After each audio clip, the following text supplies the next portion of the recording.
Good morning, ladies and gentlemen, or good afternoon or good evening to you, wherever you may be. My name is David Adib, and I work here for KEMET in Florida. We're very glad that you managed to join us in this webinar, so welcome to our webinar. Before we get started, there are just some notes that I'd like you to be aware of.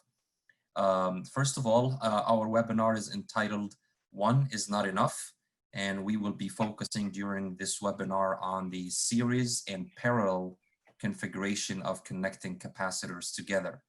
Our presenter today is Axel Schmidt, whom will introduce himself in a minute. And Axel is one of our field application engineers here at KEMET. With that said, I'll turn it over to Axel. Good afternoon or good morning to you, Axel, and you can go ahead and introduce yourself, and you can go ahead and get started with your presentation. Thank you.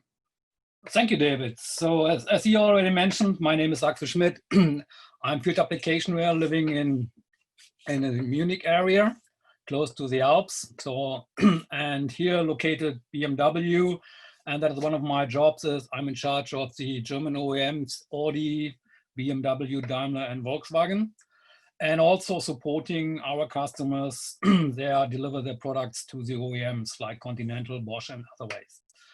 I'm now close to 20 years with KEMET, and I got a lot of questions that I summarized when it comes to when one capacitor is not enough. So you know that KEMET has a broad range portfolio of capacitors, but in many applications, so the voltage capacitance that you required isn't available in one capacitor. So your design has to use a couple of them, either in parallel and series or in combination, so what we call a capacitor bank. So you might wonder why this is worth a presentation. So because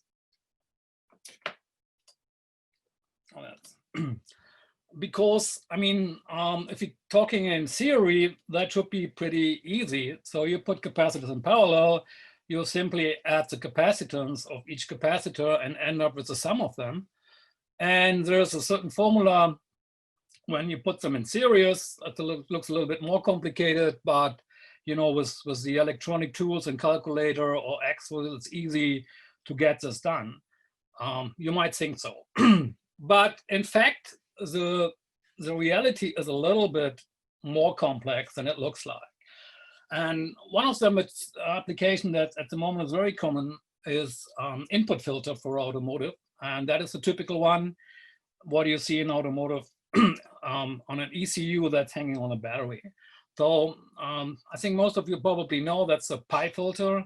The values are set by our customer. So it's 22 microfarad each side. And then in the middle is an inductor.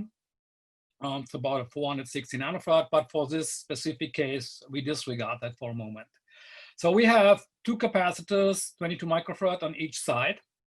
And most often customers want to use ceramic chips, which is available in that, because it's a very well-known technology, broad range, very cheap. But the automotive guys have made some bad experience years ago.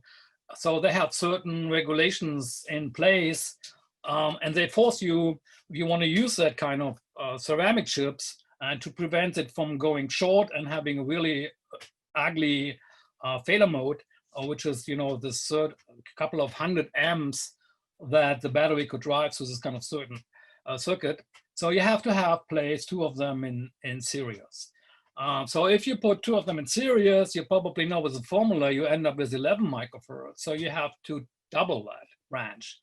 So you end up with 4 times capacitors in this kind of pi filter when you want to use an MLCC, which is available from certain vendors in the market. What KEMET does introduced now since 4 years is a polymer capacitor, which can fulfill all the needs with only one component. So the question is, so what I need to consider when I do that? So what is better, this using these 4 MLCC chips, or probably coming up with only 2 polymer capacitors instead of this 8, so 4 times each side? one thing that you heard about probably is an effect that's called DC bias. That is when you apply a DC voltage to an MLCC class 2, that means X7R, X5R, X8R, then you will lose a significant amount of capacitance. So what I choose here is a 50 rated volt part.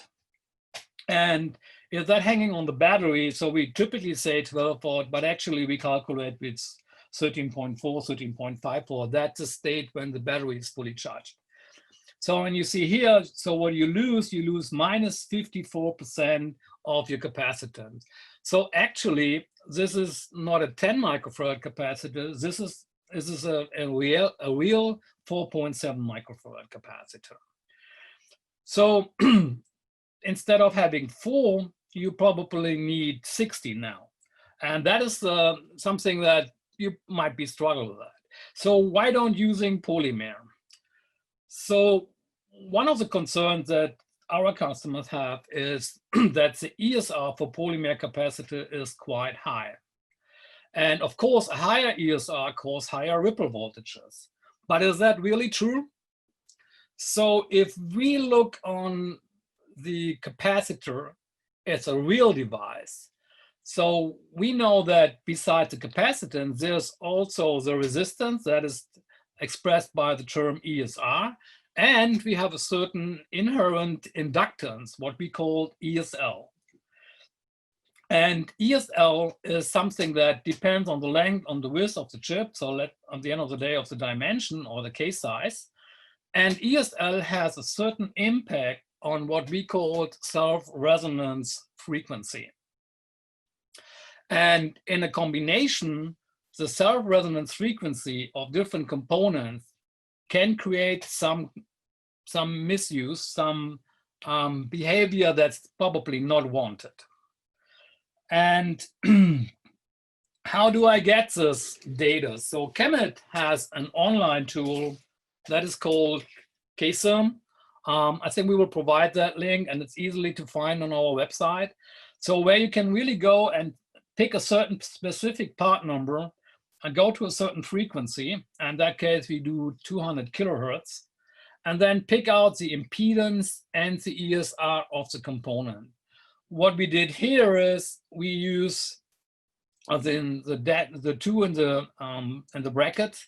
That means we have 2 components here. What you see is if you look on the ESR on the upper left side, you see that the ESR for the ceramic solution, that's the 1210 C106 K5 RAC order, it's just around about 2 milliohm, while our polymer solution is in a range of 26 milliohm. So it looks that the ceramic solution is much better in terms of ESR than using a polymer. So what I did is... Grüß dich. Wie kann ich helfen? That was Siri, sorry for that. So what I did is I did an LT SPICE simulation. And what we need to consider is if we build a bank of capacitors, so we use them in series and several branches in parallel, is there is an inherent inductance in between the components. So, and this inherent inductance could cause some unwanted behavior of the circuit. What I did here is, you see the VBAT, I take the battery and I overlay the battery. Oops. David, you still hear me? Yes, Axel. I got an error message on my screen. Give me a second. I do still hear you, but I don't see your screen anymore. Okay. Yeah, I'm sitting, you know, in my home office, which is actually 90 Fahrenheit without an AC. And probably the electronic don't like it that much. Just give me a second. Oops, I need to. So you see my screen now? Not yet. Should coming.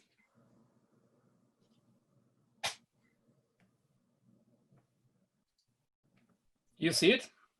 No. Nope. I have it on my two screens. Give me one back. Now, you see? No, not yet. Did you share? I mean, do you still have that green share button, or did you lose that button? I still have this. Oh, give me a second. View slideshow. Swap display.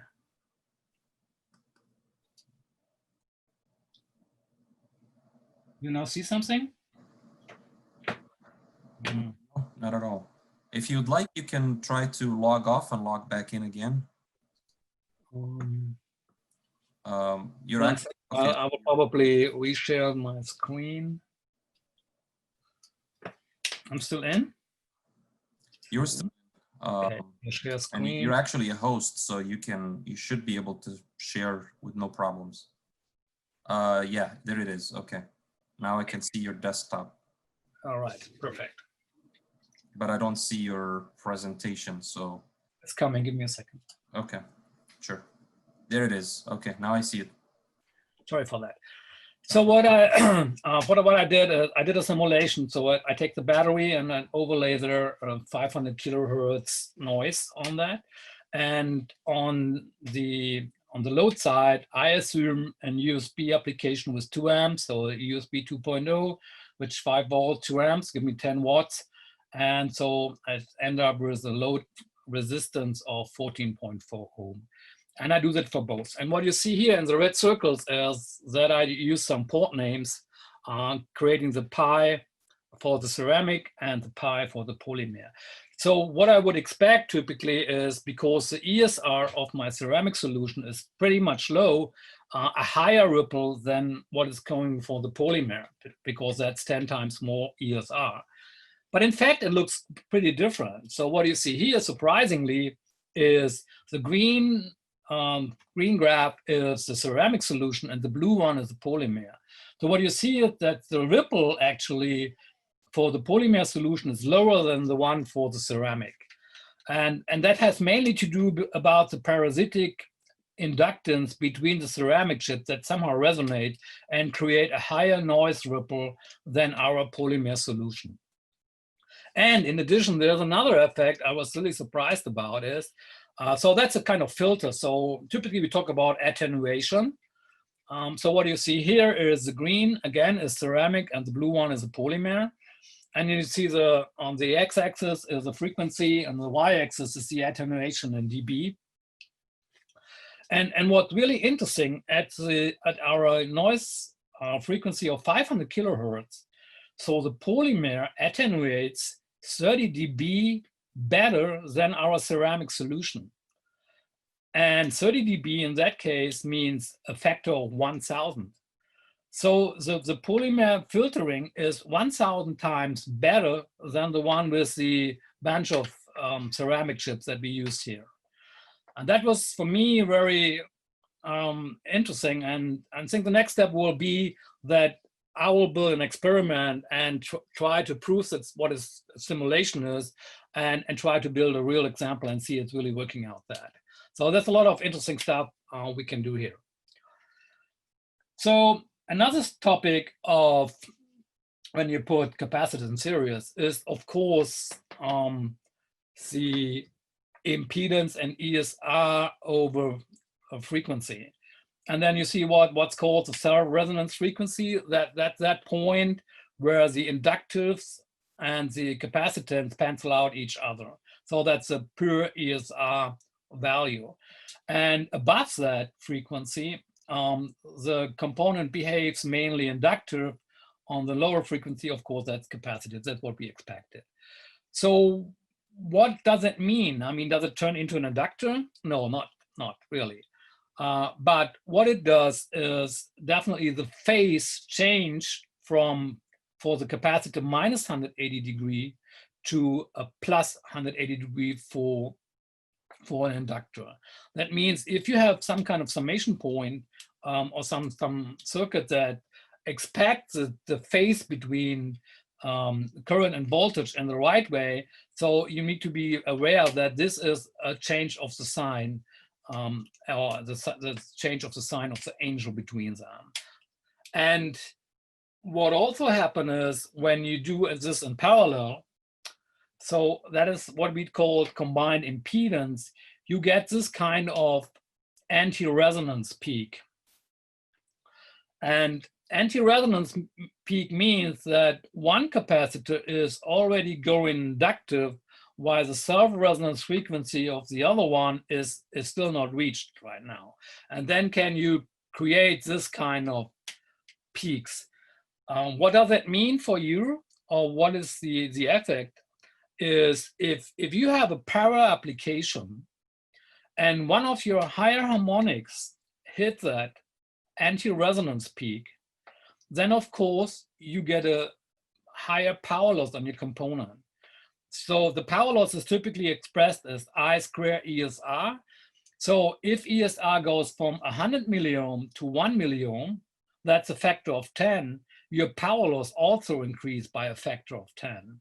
And that could lead to a really strong temperature rise of the component. And another thing is when you do calculating parallel capacitors, so typically it looks similar to what we do in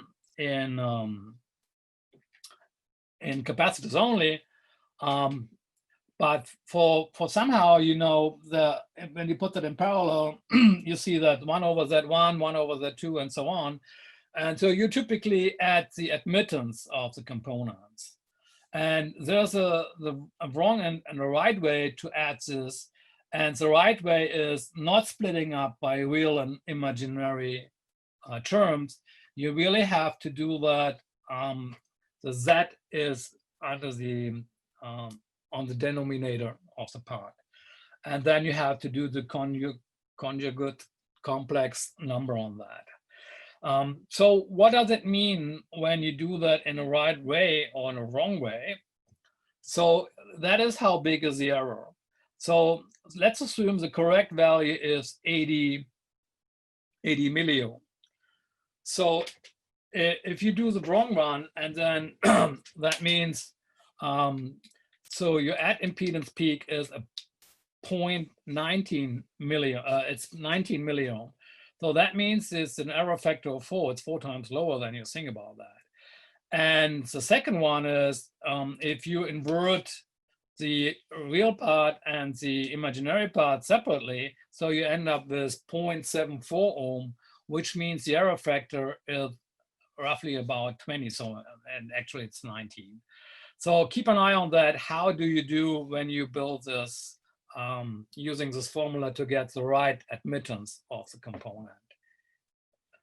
Another thing that's probably interesting when you do in paralleling is what happens if you place 1, 10, 100 times capacitors, same case size, same voltage, and same capacitance in parallel.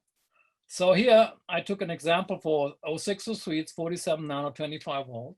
And you see the resonance frequency here is 18.197 megahertz for one component.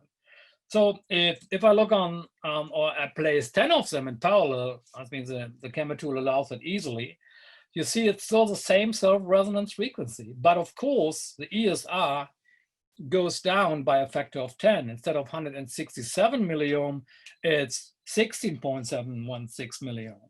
And that happens the same, doesn't change if you do it 100 times. It's still the same self-resonance frequency, but now the ESR is going down to 1.669. So, so 1 over 100 milliohm, the value that you have when you only place one thing. So what does that mean is, if you put the same caps, same case size, and same rated voltage, although rated voltage doesn't really matter so much, but the case size at the cap value is the same, then the self-resonance will not change. So there will be no additional anti-resonance point on that.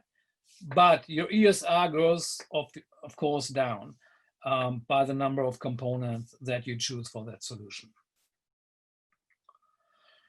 So that is the sum up. So the self-resonance things will not, self-resonance frequency will not change by that, because you see in the first one, the first equation, that the inductance and the capacitance cancel out each other. Of course, then ESR will decrease with every capacitor you add. And of course, your overall capacitance will increase. And another fancy effect is, of course, when you choose, and KEMET recently introduced that if you combine different technologies with the same footprint in parallel, so in that case, you can compensate temperature frequency effects by using different technologies, in parallel. So you see here the ESR for an MLCC was increasing, temperature goes up, while the ESR, for polymer was increasing, temperature goes down. So that kind of compensation might be useful when you want to get a stable ESR over temperature. And when it comes to parallelization, as the other aspect is what's called power delivery networks. So, when you do this kind of graphic boards or, CPU boards, there are really strong recommendations from the semiconductor manufacturer like Intel or ARM regarding the supply of the chip. So you typically have to meet a certain target impedance, and you have to calculate or consider the maximum load current that could happen. So here in the example, I take a 3-volt system, and the tolerance might be 10%, so the typical 3.3 volt microcontroller. And then here the load current is from 3.1 amp to 0.1 amp. So the minimum, and that depending on the current situation of the calculation of the microprocessor or microcontroller here. So that gives you a target impedance of 100 milliohm. So what you can also do with the KSIM tool that KEMET provides online is, so you can figure out the lower and the upper frequency. So here for the MLCC, for a 10 microfarad in 0805, so you can see that the lower frequency, the 100 milliohm, will be reached in 416 kilohertz, and the upper would be 27.5 megahertz. If you choose a polymer, so it gets you 173 kilohertz for the lower frequency, which so everything beyond these two frequencies is below this 100 milliohm, and the upper frequency would be 14.5 megahertz. So another question in that context could be, should I use, of course, I think the nearest solution would be I take 1 microfarad, one chip, but I could also take 10 times 1 microfarad as an extreme example, but it should indicate the way of thinking here. And you see here, if I choose 1 microfarad chip, again, I start at 166 kilohertz to keep my 100 milliohm target impedance, and the upper is 22.3. But if I use 10 chips, each 1 microfarad, so my lower frequency where I meet the 100 milliohm is 15.8 kilohertz, and the upper one is 173.8 megahertz, which is a much wider span.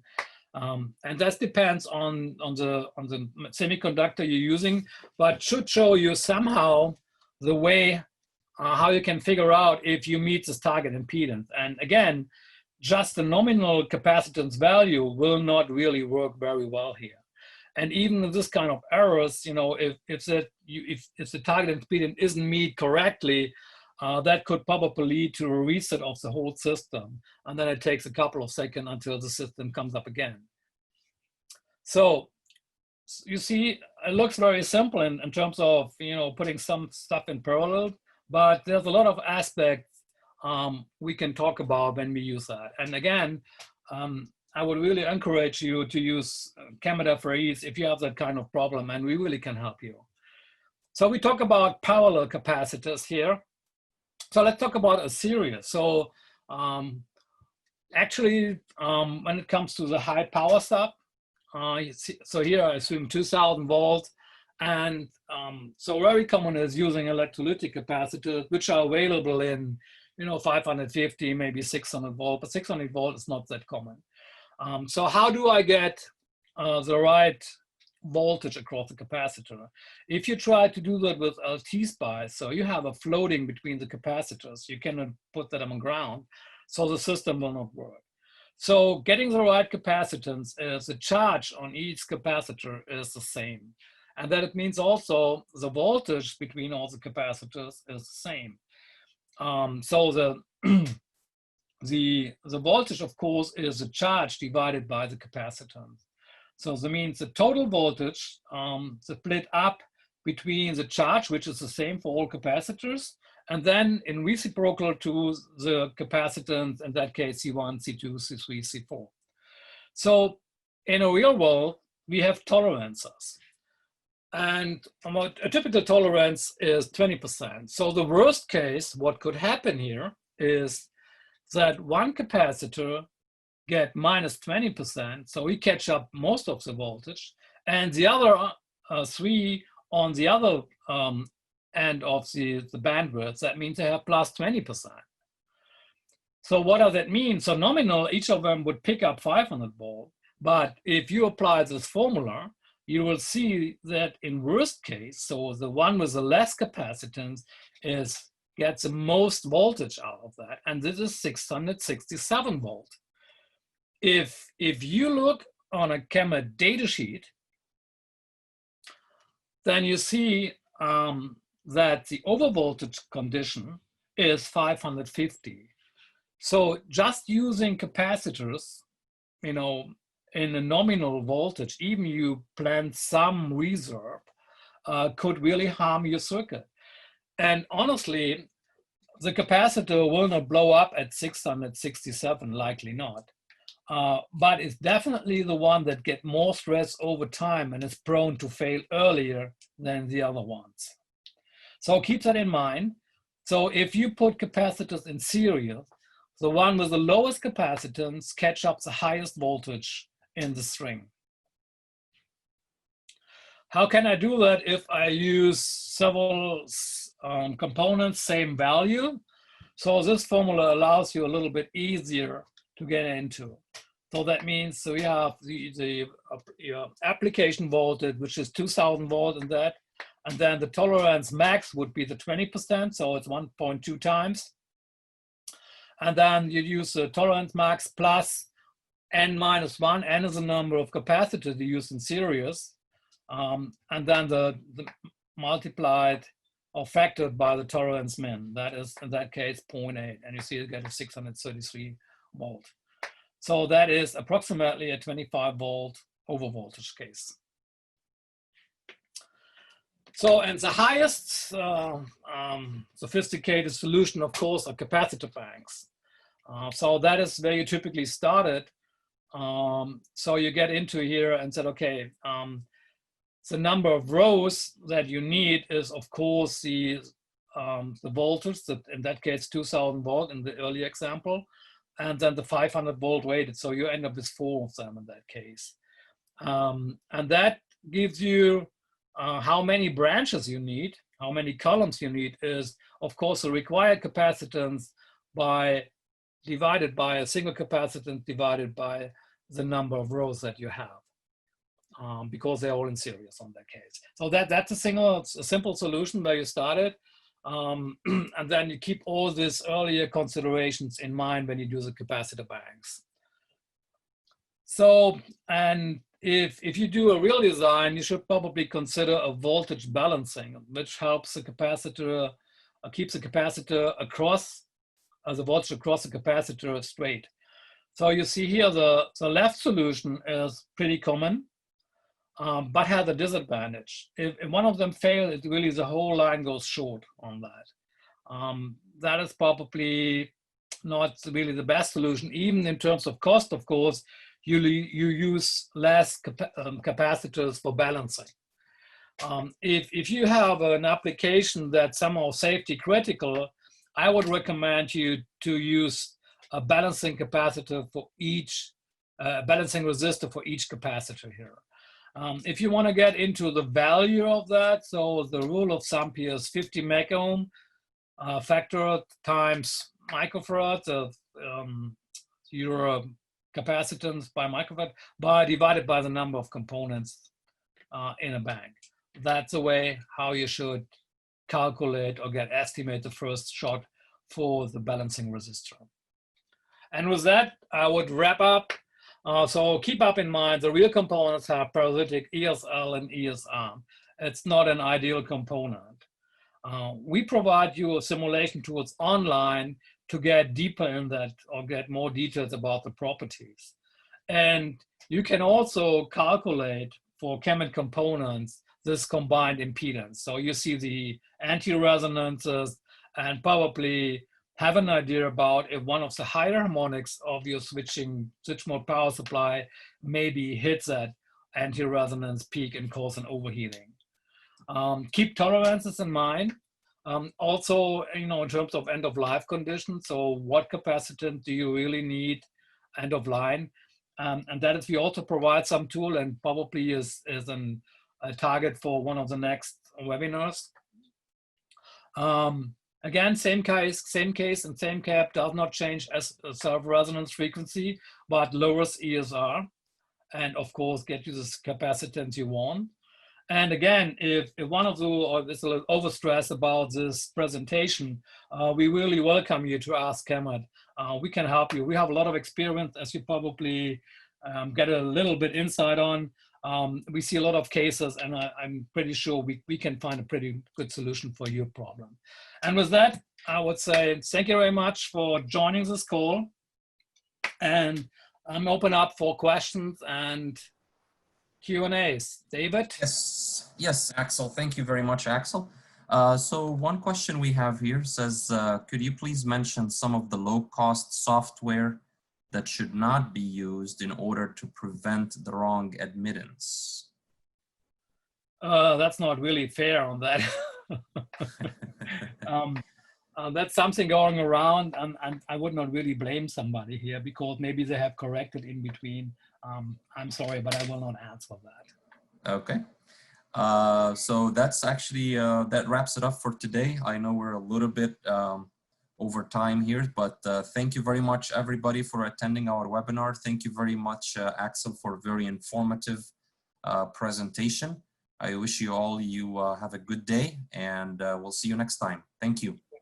Thank you also from my side, and have a great day. Bye. Thanks. Bye-bye.